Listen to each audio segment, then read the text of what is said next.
I try to eat 140 grams of protein every day. How many? 140. And you're 110 pounds. I'm 110 pounds. Okay.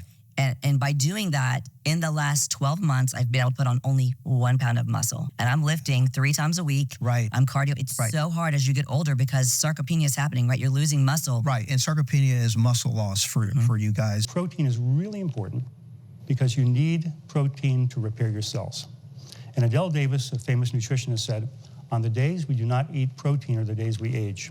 In 2006, I had a personal need to dramatically improve my diet, my health, my well-being, and I saw a special on public broadcasting, PBS. Dr. Nicholas Perricone, he had written a book called The Perricone Prescription. He had numerous case studies in this book explaining how his clients thought they were eating a healthy diet, but what they were actually doing was flooding their body with sugar and causing an insulin response spike. And that causes people to gain weight really fast. Also introduces a lot of inflammation to a person's system, so it's destructive by nature. That book really turned my life around, and it also emphasized the importance of protein and eating protein and healthy fats at the right times before you consume or eat any carbohydrates. And when you do eat carbohydrates, you should be eating low glycemic carbohydrates below 50 on the glycemic index after you've eaten good protein and good fats, because the good protein and the good fats stabilize your blood sugar. It's really important to control blood sugar. So I'm going to post a link to the Perricone Prescription book. It's not a very expensive book. You can get a nice paperback copy, probably even get a good used copy off of Amazon. And I encourage you to read that book. It's extremely easy to follow. I did the 3-day nutritional facelift, and the shopping list is very easy. I followed it for 90 days and I lost 60 pounds in 90 days. It was a game changer. I didn't do a lot more exercise. I think at the time all I was doing was walking. I wasn't even doing any serious exercise to complement the diet. It was just a change in diet, change my body chemistry.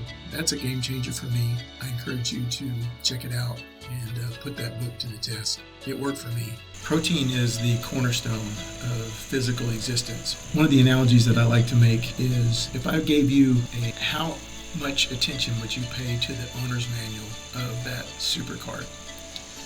Most people would not deviate from the meticulous owner's manual, the maintenance requirements, the fuel requirements for a supercar like a multi-million-dollar supercar. The trouble is, people are not given an owner's manual for what makes their body work the best. Some people learn about it through their parents. Some people are introduced to it with an interest in physical fitness. But if you've never been focused or involved in physical fitness or nutrition, if you weren't surrounded by that growing up, you might not be aware of how much protein you need or how much carbohydrates you need to feel your best. Protein, according to Dr. Nicholas Perricone, he quoted Adele Davis, a famous nutritionist, saying that the days we do not get adequate protein are the days we age.